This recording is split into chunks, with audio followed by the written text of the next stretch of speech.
Let's do a media life audit because we're halfway through 2026 and we really deserve to know where we stand currently. So it is June, which basically means without any warning, we are halfway through 2026. Because I genuinely remember writing my goal setting intention by the beginning of the year in January. And how come we are already halfway through the year? Literally, right now, I'm sitting here and wondering where this 6 month went. And honestly, the thing is, in January, every one of us set goals, make vision board, and tell ourselves that this year will going to be really different. But then life happens, and by June, some of us are really going strong, some of us abandon everything by February, and some of us are middle of nowhere, which is basically the realistic place to be currently. So basically, today we'll be doing our mid-year life audit. No judgment, no pressure, just we will check in areas of our life that actually matter. So think of this as a midpoint of a semester where you check your grades early enough so you can change something for the finals. So you can figure out what's working, what's this adjustment, and how you actually end this year feeling good about it. But before we get started, I want you to grab a pen and paper because we are doing this exercise together. And also don't forget to subscribe to my channel. So without any further ado, let's get started. And I want to be really honest about this area because a lot of us take health as all or nothing thing. Either we are waking up at 5 p.m., hitting the gym, eating things only that grows in the ground, or we are giving up everything and just we do nothing about our health and call it self-compassion. For me, I started this year thinking that I'll be more conscious about my health, not in an extreme way, but in a way that I'm more conscious about what I eat and how I move my body regularly. Honestly, I'm doing okay with food because I try to keep my diet as healthy as I can. And about physical exercise, that's where I'm lying to myself a little bit. Beginning of the year, I had set a goal of reaching at least 6,000 steps per day, and honestly, I have been doing that. I have been completing my daily steps count, but it does not feel enough because somehow walking endlessly actually don't replace moving your body intentionally. So if you're someone like me who feels like you're somewhere but nowhere in your health aspect, just think of what you're doing and pick a thing to add in your regular schedule. Not five things, just one thing. And for me, it's committing to actual movement rather than just walking. Area number two, finances. And I think a lot of young people feel deeply uncomfortable talking about this thing.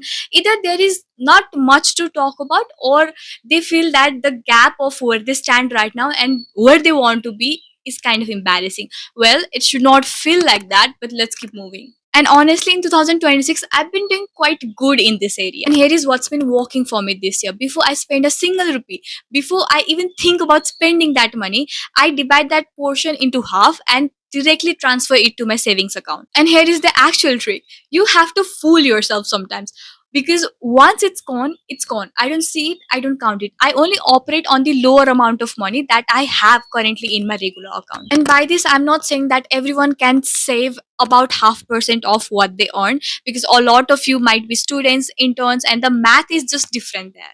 But honestly, the concept actually scales because even if you can save about 10% of your money before you touch it or before you spend it, then it can entirely changes how you relate with that thing. Even if you stand in a position where you cannot spend even a penny, then you just have to be financially disciplined. You need to keep track of where you're spending your money. What are the areas that you actually need to spend it and what are your necessities or wants?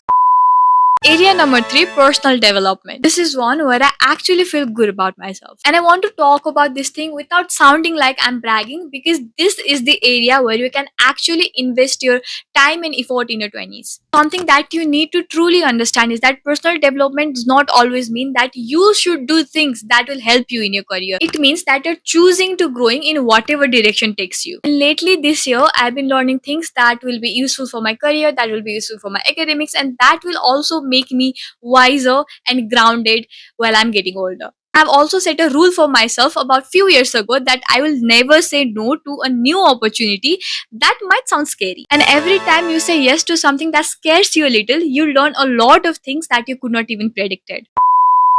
Area number four, career. And honestly, I'm not currently where I thought I would be in beginning of this year. I had a timeline in my head, and most of us do, and my life is not following that timeline. And there was a version of me that would spiral about this thing, go insane, compare myself to others, and question everything that's been happening. Something that I've learned is Better things take time, and it's not a poster line like motivational poster line. It's something that I have actually learned as I'm getting older. Things that are actually good, the opportunities that actually fits you never arrive in your timeline. And rushing yourself into things just because the timeline in your head feels right, that's where you go wrong. And that's how you end up somewhere that does not fit you. And in this area, all I want to say is just trust the process. And by trusting the process, I don't mean that you do nothing and just keep hoping for better.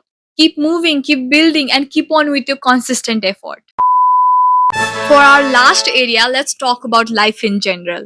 So, how does life feel to you? So, how it's been feeling to you since June? For me, life has been giving me mixed signals. Some days were good, some days were bad, some days felt happy, some days made me feel joyful. And everything you feel throughout the year, every emotion you process is just part of your life. I think a lot of us have expectation from ourselves that we need to feel consistently good, consistently motivated, consistently on track. But I think this is what makes us feel bad. And when we don't meet our own expectation of feeling good, motivated, or on track, we believe that something is wrong with us or something is wrong with our life. And when I look back in my 2026 goals, I have hit one major goal and four regular goals. And I'm also optimistic for the rest of the year, not in a blind, unrealistic way, but in a way that if you're putting constant effort, you'll end up somewhere better. Because somehow how your life feels to you depends almost entirely on what things you choose to do and what things you choose to focus on. And also, do not forget to celebrate little wins in your life, and don't forget to tell me which team are you supporting this World Cup. For me, it's France. Bye, see you in the next one.